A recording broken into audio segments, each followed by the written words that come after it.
40대가 되면은 다이어트하기 어려운 구조로 좀 바뀌어 있습니다. 그러다 보니까 무턱대고 굶거나 운동하거나 하면은 오히려 더 살이 안 빠지고 더 몸이 다칠 수 있기 때문에 훨씬 더 똑똑하게 접근해서 하나씩 바꿔 나가셔야 합니다. 오늘 제가 말씀드린 대로 하면은 3주 동안 확실하게 살도 빼고 배가 좀 들어가거나 내 몸이 좀 달라졌다 하는 걸 느낄 수 있게 제가 3주 루틴을 좀 짜드릴 건데요. 먼저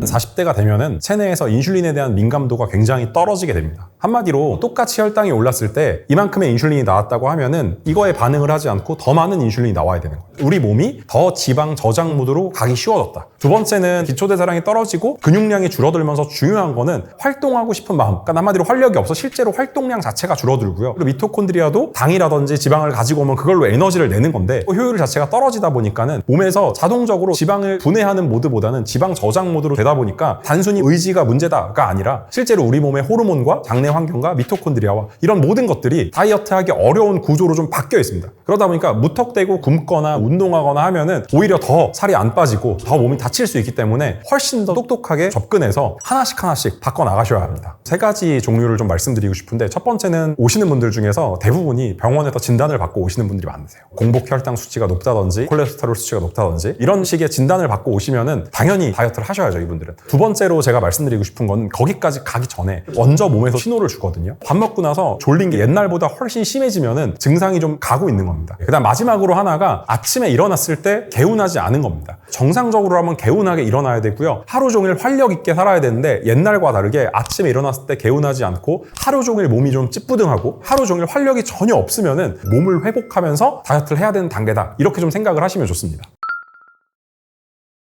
40대 이후부터 다이어트는 좀 똑똑하게 해야 된다라고 계속 말씀을 드리는데 제가 첫 번째로 좀 말씀드리고 싶은 게 체내에서 인슐린 농도를 낮춰야 됩니다. 그 다음에 두 번째로 말씀드리고 싶은 게 장내 미생물을 다양화하고 장내 환경을 건강하게 해서 유익균을 늘려주는 그런 식습관과 생활습관 이런 것들을 좀 하셔야 되고요. 마지막으로 제가 말씀드리는 게 미토콘드리아인데요. 미토콘드리아는 우리 몸에서 에너지를 내는 우리 몸의 공장 같은 곳입니다. 이 미토콘드리아가 건강하지 않고 시들시들하면은 우리 몸에 활력이 없고 우리가 아무것도 하기 싫어지고 실제로 우리가 살이 잘 찌는 몸이 돼버립니다. 그렇기 때문에 이 미토콘드리아를 건강하게 만들어주는 거에다가 포커스를 맞춰줘야 됩니다. 이것들을 개선하기 위해선 당연히 우리가 식단도 신경을 쓰셔야 되고 그 다음에 운동도 하셔야 되고 그 다음에 평소 하는 생활 습관도 다 신경을 써야 됩니다. 그래서 그냥 굶겠다, 무작정 움직이겠다 하는 게 아니고 다이어트 하기 전에 내가 이것들을 개선하겠다라는 여러 목표를 가지시고 그 다음에 식단, 운동, 생활 습관 하나씩 여러분들이 개선하려고 가셔야 됩니다.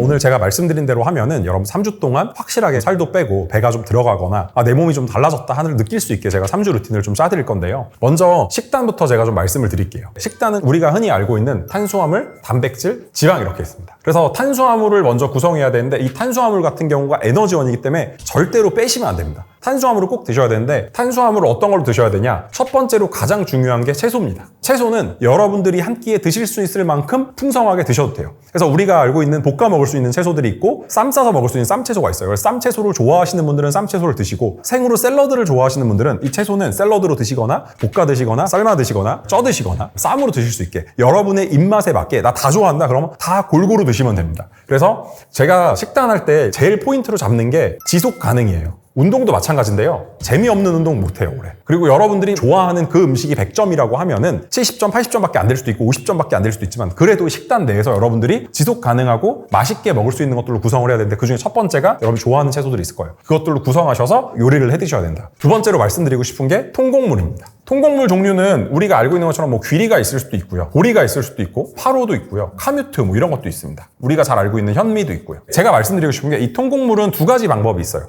첫 번째는 통곡물을 쪄서 채소와 샐러드로 만들어서 먹는 방법이 있고요. 통곡물 자체로 밥을 만들어서 먹는 방법도 있습니다. 저는 통곡물로 여러분의 입맛에 맞는 다이어트 끝나도 나는 괜찮은 것 같아 먹을 수 있는 통곡물 밥을 저는 꼭 드시라고 말씀을 드리고 싶고 나는 처음부터 먹기 힘들다라고 하면은 백미랑 좀 섞어서 드셔도 되고 어떻게 섞어야 될지 모르겠다 그러면 이렇게 통곡물로 나와 있는 햇반 종류가 굉장히 많습니다. 그것도 드시면서 이렇게 밥을 지어 먹으면 되겠네라고 하셔도 됩니다. 그리고 세 번째는 콩류입니다. 제가 탄수화물에서 지금 순서대로 말씀드리는 거는 여러분들이 잘 눈치채셨겠지만은 식이섬유가 많이 들어가 있는 탄수화물을 제가 말씀드리는 거예요. 우리 몸에서 포인트가 인슐린 저항성을 낮추고 장내 환경을 개선하고 미토콘드리아를 건강하게 하는데 핵심 첫 번째가 식이섬유이기 때문에 얘네들을 잘 드셔야 된다. 이렇게 계속 제가 좀 말씀을 드리고 있는 거고, 이것들을 드시기만 하면은 장내에서 장내 유익균의 먹이가 됩니다. 그래서 단순 지방산을 형성해서 지방이 타는 몸을 만들어주고 염증을 제거해주고 이런 역할을 하기 때문에 지금 식이섬유를 잘 드셔야 돼요. 그 다음에 식이섬유를 평소에 잘 먹으면은 우리가 혈당이 오르지 않고 인슐린 레벨이 낮아지게 됩니다. 마찬가지로 미토콘드리아가 건강하고 활성화돼서 지방이 타는 몸이 되니까 식이섬유 계속 잘 챙겨 드셔야 됩니다. 콩류는 밥을 지을 때 같이 지으셔도 되고 채소를 먹을 때 삶아서 같이 드셔야 됩니다. 여러분이 잘 알고 있는 서리태콩, 검은콩 있고 흰콩, 백태 있습니다. 그리고 밥에 넣어 먹으면은 이질감 없고 좋은 게 렌틸콩이 있고요. 병아리콩도 있습니다. 이런 콩류들이 식이섬유 함량도 굉장히 높고 단백질 함량도 있습니다. 그래서 콩류를 잘 챙겨 드시고, 네 번째로 말씀드리고 싶은 게 해조류입니다. 다시마, 미역, 톳 이런 거 있죠. 이런 거 여러분 삶아서 역시 밥이랑 같이 드셔도 되고 아니면 볶아서 같이 드셔도 되는데 절대로 여러분 초고추장 찍어서 이렇게 드시지 마시고, 해조류에도 굉장히 많은 식이섬유가 함유되어 있고 몸에 좋은 요오드나 철분이나 이런 게 많이 들어있기 때문에 잘 챙겨 드셔야 됩니다. 다섯 번째로 말씀드리고 싶은 게 과일인데요.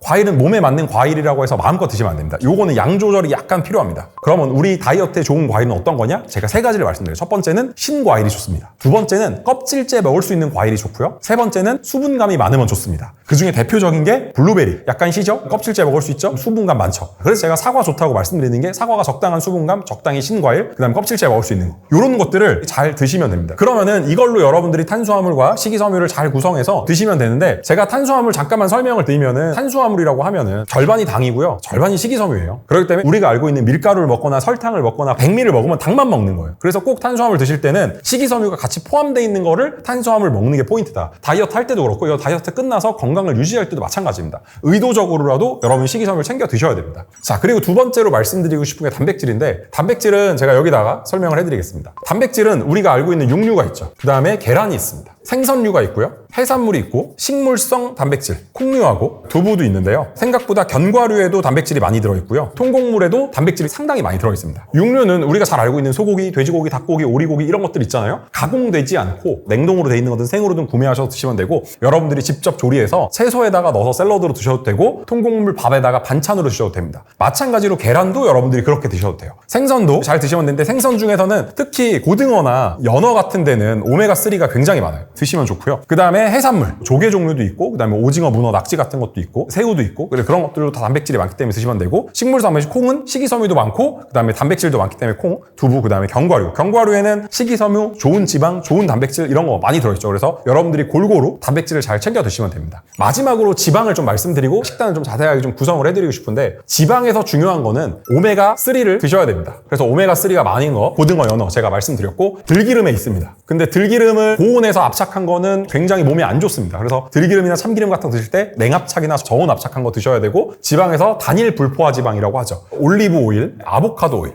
요것들이 단일 불포화 지방입니다. 그다음 포화 지방에서 괜찮은 거는 그래스페드 버터나 아니면 코코넛 오일 이런 게 있고, 중세 지방인 MCT 오일도 있습니다. 그래서 얘네들이 괜찮은 지방입니다. 그러면 우리가 이제 식단을 어떻게 구성해야 되냐? 원칙을 하나 좀 말씀을 드릴게요. 꼭 식이섬유하고 단백질을 풍성하게 채우셔야 됩니다. 제가 구체적으로 수치를 말하면 식이섬유 10g 이상, 단백질 30g 이상 먹으라고 보통 이제 말씀을 드리는데, 대략적으로 이런 통곡물과 채소로 이렇게 한 공을 먹게 되면은 여러분들이 식이섬유 10g 이상을 충분히 먹을 수 있습니다. 그리고 단백질이 그릭 요거트 100g에다가 블루베리 넣고 견과류 넣고 먹게 되면은 단백질을 충분히 12, 3g 먹을 수 있고, 여기다가 계란을 두세 개 먹게 되면은 단백질을 20, 30g 먹게 되겠죠. 단백질 여러분 잘 챙겨야 됩니다. 이 단백질이 중요한 게요, 근감소가 오면 안 돼요, 여러분들이. 그리고 단백질이 살을 빠지게 만들어주기 때문에, 단백질은 내가 근육량이 좀 부족하다라고 하면은 여러분의 체중에서 곱하기 1.5 이상은 꼭 드셔야 됩니다. 그래서 여러분들이 체중이 60kg예요? 90g은 드시라는 거예요. 90g. 나 잘 모르겠다 라고 하면은 대략적으로 100g 고기를 드시면은 한 20에서 25g 정도, 혹은 많은 데는 한 30g 들어있고요. 생선 같은 경우도 100g 정도 드신다 그러면은 한 20g 정도 들어있습니다. 콩류나 두부나 이런 거는 100g에 한 10g 정도 단백질이 들어있고, 아까 말씀드린 그릭 요거트도 100g에 10g 정도 들어있습니다. 그래서 아침부터 저녁까지 여러분들 식사를 구성할 때 식이섬유를 10g 한 끼에 꼭 포함을 시켜주시고, 그다음 단백질을 한 30g 정도 포함시켜주면은 거의 완벽한 식사다. 근데 여기에는 지방이 빠져있기 때문에 뭐 생선 같은 걸로 드신다 먹자면 지방이 자연스럽게 들어오니까 고기에도 포화지방이 있으면 괜찮은데 여러분들이 샐러드 드레싱을 만약에 한다라고 하면은 올리브 오일로 그 다음에 발사믹 식초 같은 걸로 드레싱을 하시는 게 좋고요. 저는 식단을 구성하실 때 닭가슴살 샐러드 아니면 야채 그 다음에 막 퍽퍽한 이런 것들만 해가지고 살 빼는 동안 먹고 살이 빠지면 안 먹어야지 라고 생각하지 마시고 여러분들이 충분히 저는 100점짜리 완전히 맛있는 거는 아니더라도 한 70점, 80점까지는 여러분들이 조리하셔서 만드실 수 있게끔 하시면서 다이어트를 해나가셔야 됩니다. 그게 여러분 다이어트 성공하는 지름길이고 다이어트를 지속 가능하게 오래 할 수 있어요. 여러분 하루 이틀 하고 끝낼 거 아니잖아요. 그래서 잘 챙겨서 드셔라. 마지막으로 얼만큼 먹어야 되냐고 자꾸 물어보시는데 제가 말씀드린 대로 여러분 몸에서 한 70%에서 80% 정도 배부를 정도로 딱 드시고 그 다음에 통곡물과 콩류로 밥을 지은다? 그럼 여러분들이 충분히 배부르게 먹을 만큼 한 공기를 다 드셔도 됩니다. 그리고 채소를 준비해 주세요. 채소는 색깔이 다양할수록 좋아요. 파프리카, 가지, 오이 뭐 상관없습니다. 그 다음 단백질을 꼭 챙겨 드셔야 되는데 육류, 계란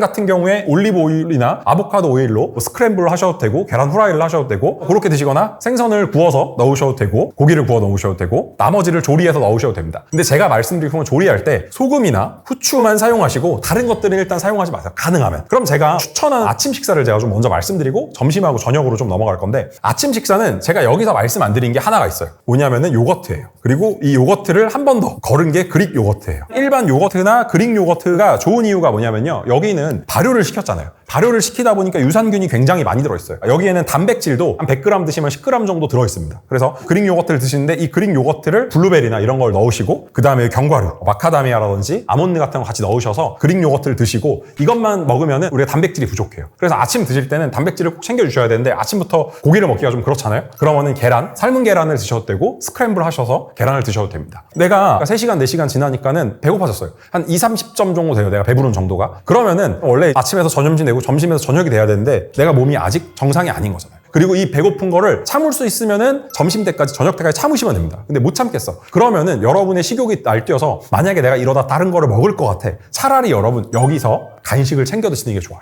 제일 좋은 게 채소 스틱이에요. 그래서 당근이나 오이나 파프리카나 이런 걸로 스틱을 만들어서 먹을 수도 있고 방울토마토 같은 걸 먹을 수도 있죠. 단백질 중에서는 삶은 계란을 가지고 다닐 수도 있고요. 그 다음에 볶은 콩이라든지 견과류라든지 이런 걸로 간식을 드실 수 있어요. 그러니까 여러분들이 회식이나 외식할 때 어떻게 하지? 막 다이어트 하는데 근데 만약에 여러분들이 메뉴 선정을 할 수 있으면 정말 좋아요. 왜냐면은 회식이나 외식할 때 지금 제가 말한 것들을 풍성하게 먹을 수 있는 것들이 몇 가지 있거든요. 어떤 거냐면은 제일 좋은 게 해산물 찜이에요. 그래서 해물찜 같은 거를 드시면 물론 빨갛게 양념되어 있는 게 아니고 찜만 돼 있는 거 제가 말씀드리는 거고 그 다음에 편백찜, 샤브샤브 이런 것들 드시면은 충분한 육류랑 채소까지 여러분 듬뿍 드실 수 있어요. 물론 여러분 소스나 간 하지 마시고 드시면 됩니다. 그리고 만약에 이 메뉴 선택이 어렵다? 그럼 제일 좋은 게 회예요. 회는 쌈야채 있죠? 단백질이 굉장히 풍부하죠. 특히 연어 같은 경우는 또 좋은 지방도 있기 때문에 뭐 연어회 같은 거 만약에 쌈채소랑 같이 먹을 수 있다. 그럼 좋은 다이어트 식단이 되겠죠. 마지막으로 나는 고깃집에 가야 된다. 그러면은 고기랑 쌈채소만 역시 소금, 와사비, 홀그레인 머스타드 있으면 이런 거 같이 드시면 되고 이 정도 하시면은 제 생각에는 회식은 다 커버할 수 있거든요. 마지막으로 보쌈집 같은 것도 최대한 소스 안 하고 보쌈이랑 쌈채소 또 싸서 먹을 수도 있고 이렇게 할 수 있고요. 만약에 양식집에 간다. 그러면 가능한 선택지가 스테이크밖에 없습니다. 그런 식으로 하셔가지고 최대한 여러분들이 회식 때도 방어를 하시면서 충분히 다이어트도 이어갈 수 있으니까는 그렇게 외식이나 회식을 하시면 되게 좋을 것 같고 구내식당 같은 데 가서 막 점심을 먹거나 사람들끼리 같이 백반집 가서 먹어야 된다라고 하면은 답이 없어요. 그러면은 백미밥은 3분의 1공기나 반 공기만 반드시 드셔야 되고 국을 먹잖아요. 가능하면은 국물은 드시지 마시고 밥은 반 공기나 3분의 1공기만 드시는 게 최선의 방법이에요. 이런 식으로 하시면 다이어트 충분히 이어갈 수 있으니까 이거 듣고 나서 난 안 되겠다가 아니고 여러분 그렇게 하시면 됩니다.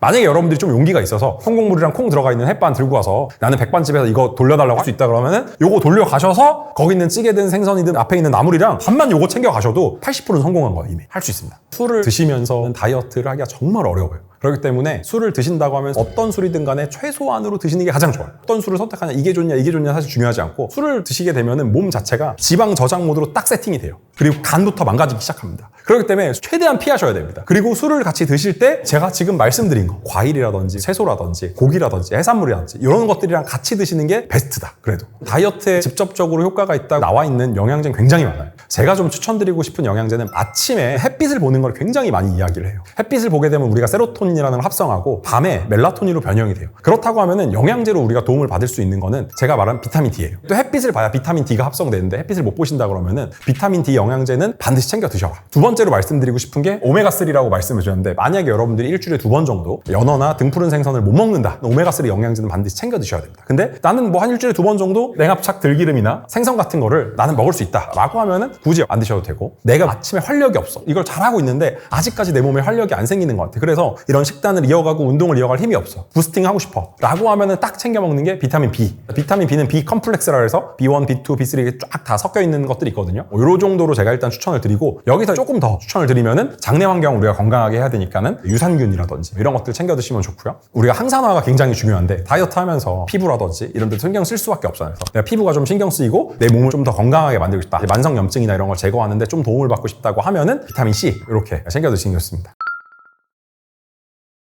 운동도 포인트를 가져가야 되는 게, 칼로리를 소모한다라는 개념으로 가면은 진짜 지루하고 재미없고 운동하기 싫어져요. 그렇기 때문에 운동 포인트는 인슐린 저항성이 개선이 돼요. 운동을 하게 되면 혈당이 더 안 올라가고요. 인슐린에 민감하게 돼요. 인슐린이 조금만 나와도 혈당을 낮출 수 있는 거예요. 운동을 하게 되면 장내 환경이 좋아집니다. 운동을 하게 되면요, 미토콘드리아 숫자가 굉장히 많아지고 미토콘드리아가 건강해지고 활성화돼요. 그래서 여기다가 포커스를 맞춘 운동을 제가 알려드릴 거예요. 그래서 어떤 운동이 있냐면, 운동은 우리가 3가지만 기억하면 되는데, 첫 번째로 말씀드리고 싶은 게 유산소 운동이에요. 요즘에는 이 유산소 운동을 어느 정도로 그럼 숨이 차야 되냐라고 얘기하는데, 최대 심박에서 60에서 70% 정도로 숨이 찬 정도로 운동을 해라. 이게 최소한이에요. 무슨 말이냐면, 우리가 만보 걷기 소용없다, 뭐 2만보 걸어 소용없다라고 얘기하는 이유가 숨이 안 차서 그래요. 그래서 이 구간을 갖다가 저희가 존2 구간이라고 합니다. 이거보다 심박수가 올라오면 존3, 존4, 존5라고 하는데, 이거를 올려주시면 좋은데 처음 운동하시는 분들은 이 정도 숨 찬 것도 힘들어요. 최소한 이 정도고 이거보다 더 올리면 좋습니다. 그래서 이걸 어떻게 계산하냐, 220에서 나이를 빼시면 돼요.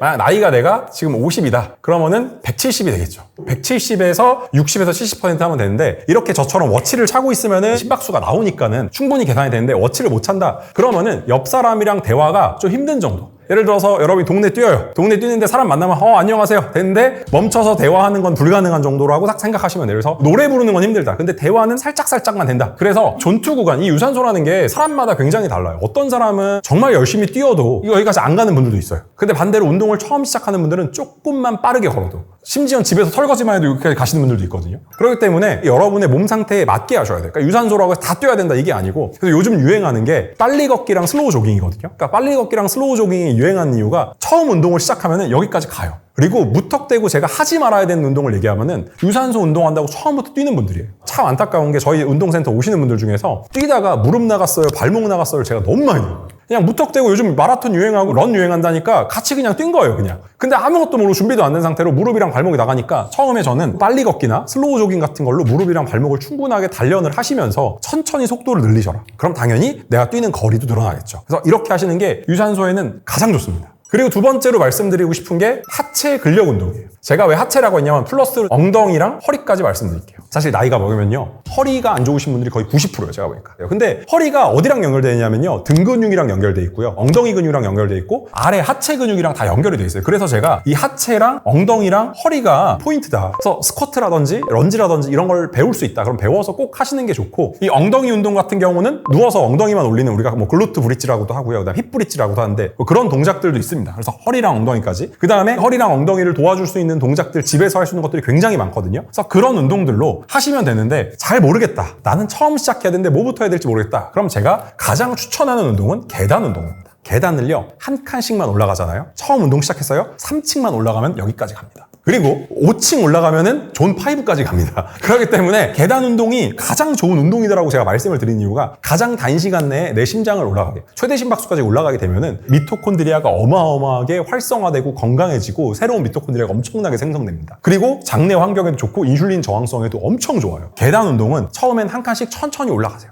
여러분의 아파트가 20층짜리 아파트다 그러면은 1층에서 20층까지 올라가는 거예요. 내려올 땐 엘리베이터 타고 내려오시고 한 번 하는 거예요. 근데 한 번 더 할 수 있을 것 같은데, 그럼 2번 하세요. 아니다, 나는 20층까지 한 번 하고 두 번째는 10층까지만, 이렇게 하셔도 돼요. 그래서 제가 얼만큼 해라라고 딱 못 정하는 게 사람마다 다 다르잖아요. 그런데 여러분들이 나 더 이상 못하겠어 까지 하는 거예요. 그 대신에 저랑 약속해야 되는 게 하나 있어요. 만약 여러분들이 계단 운동 하실 거다, 매일 하셔야 돼요. 그다음 두 번째 뭐냐, 전날보다 한 층이라도 더 해요. 내가 전날 30층 했어요, 그 다음날 31층 하는 거예요. 그럼 32층, 그럼 100일 지나면 100층쯤 하고 있겠죠, 여러분들이. 100층쯤 되면은 여러분 웬만한 데 등산 다 할 수 있습니다. 이제 등산 도전하셔도 돼요. 근데 등산은 발목이랑 무릎이 좋아야 되는 게 내려와야 되는 게 엘리베이터 타고 못 내려오잖아요. 그래서 발목이랑 무릎이 안 좋으신 분들은 올라가는 것만 그냥 계단만 계속 하세요. 등산하지 마시고. 그러면은 하체 운동도 되고요. 그 다음 계단 운동 열심히 하시면 엉덩이 운동 됩니다. 나중에 여러분들 헬스장 가셔서 천국의 계단이라는 그거 하셔도 되는데 저는 그거보다 실제 계단으로 하라고 말씀드리고 싶은 게 계단 운동 실제로 하다가 천국의 계단 타시면 진짜 불편하실 거예요. 저는 아무리 이제는 운동해도 너무 지루하기만 하고 계단 운동 재미없어요. 그러면은 방법이 있습니다. 2칸씩 올라가시면 됩니다. 배낭을 메고 하시면 됩니다. 그래서 계단 운동은 어떻게 해도 운동이 됩니다. 그러니까 계단 운동이 가장 간편하게 짧은 시간 동안 할 수 있다. 그래서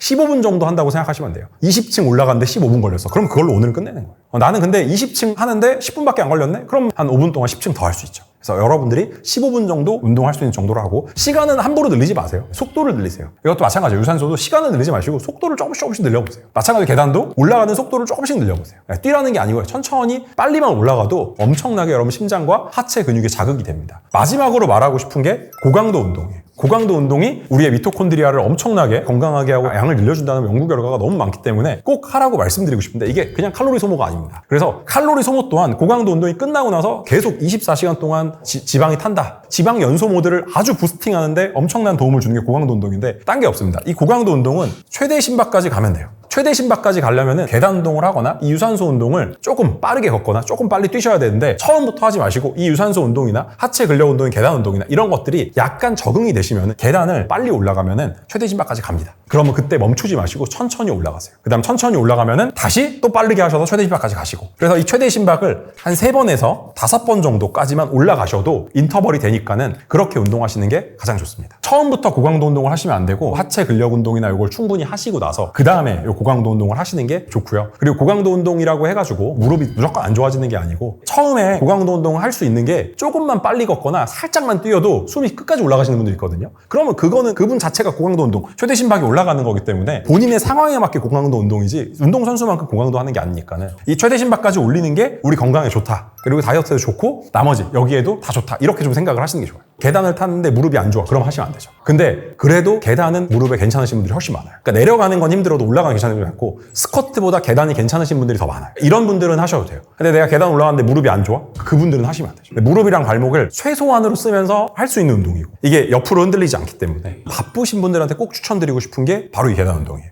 왜냐면은 내가 집에 올 때 엘리베이터 안 타면 돼요. 그리고 내가 한 번만 시간 내서 나가서 한 번만 올라가면 돼요. 사실 제일 빠르게 운동 효과를 가져갈 수 있는 게 계단 운동이에요. 왜냐면은 이 막상 유산소 운동 한다고 해서 러닝머신에 올라가거나 밖에 걸으면은 되게 막막하거든요. 한 30분 해야 될 것 같고 15분 10분 하면 운동 안 된 것 같고 근데 계단 운동은 아니에요. 15분 10분만 해도 엄청 운동된 것 같아요. 그렇기 때문에 제가 계단 운동을 꼭 추천드립니다.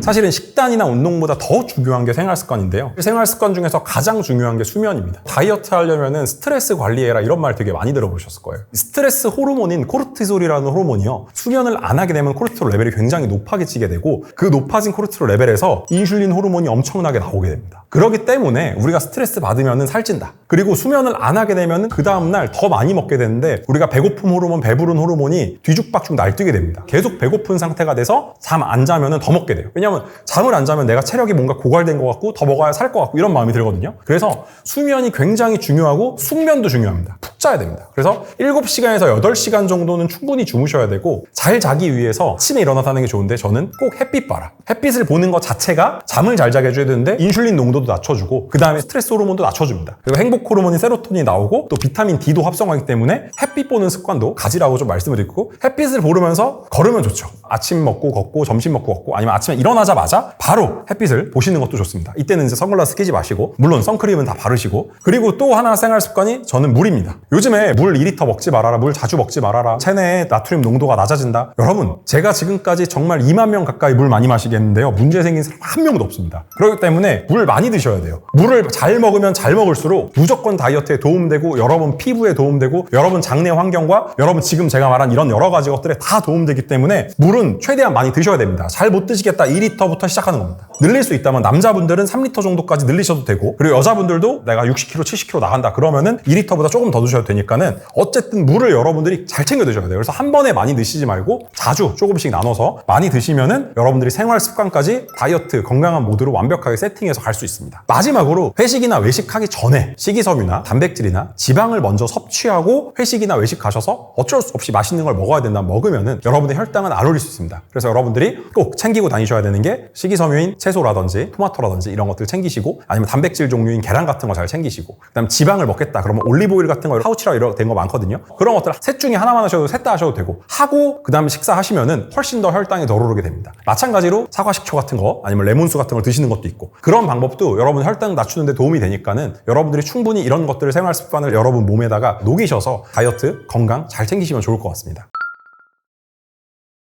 처음에 내 몸이 안 좋아지고 있다는 거랑 반대로 여러분들이 생각하시면 되는데, 먼저 체중계에 집착을 절대 하시면 안 돼요. 왜냐면은 여러분 40대 넘어가고 50대 넘어가잖아요. 여러분 열심히 다이어트해도 심지어 1주, 2주 동안 체중이 진짜 단 1도 안 바뀌시는 분들 봤어요. 근데 먼저 뭐가 바뀌냐면 이게 바뀌는 거예요. 체내 인슐린 농도가 낮아지기 시작합니다. 내 몸의 장내 환경이 좋아지기 시작해요. 미토콘드리아가 새로 생성되고 건강해지고 활성화되기 시작해요. 그럼 그때부터 살이 잘 빠지기 시작합니다. 그 전까지는 이게 바뀌는 과정에 있어요. 그러면 첫 번째가 내가 아침에 일어났을 때 훨씬 더 개운해지는 거예요. 두 번째가 내가 하루 종일 예전보다 기운이 좀 더 생겨야 돼요. 그리고 제가 말씀드리고 싶은 게 흔히 말하는 식후 식곤증, 이게 이제 혈당 스파이크 때문에 그렇고 인슐린이 확 나와서 그런 건데, 그런 것들이 좀 사라지게 됩니다. 그리고 식사하고 나면 시간 지나고 좀 멍한 거, 이런 것들 좀 사라지게 되거든요. 이렇게 1, 2주 정도 지나다 보면은 나중에는 본격적으로 몸에 지방이 타기 시작하고 빠지기 시작해요. 그래서 체중이 혹시 그대로이더라도 내가 팔뚝살이나 뱃살이라 이런 것들이 빠진 게 여러분 느껴지실 거고, 그때부터는 진짜 본격적으로 좀 가속이 붙어서 다이어트가 잘 될 겁니다. 그래서 처음에 여러분 너무 낙심하지 말고 이것들이 정상화되는 과정이고 몸이 좋아지는 과정이니까는 그렇게 좀 인식하시면서 가면 좋을 것 같습니다.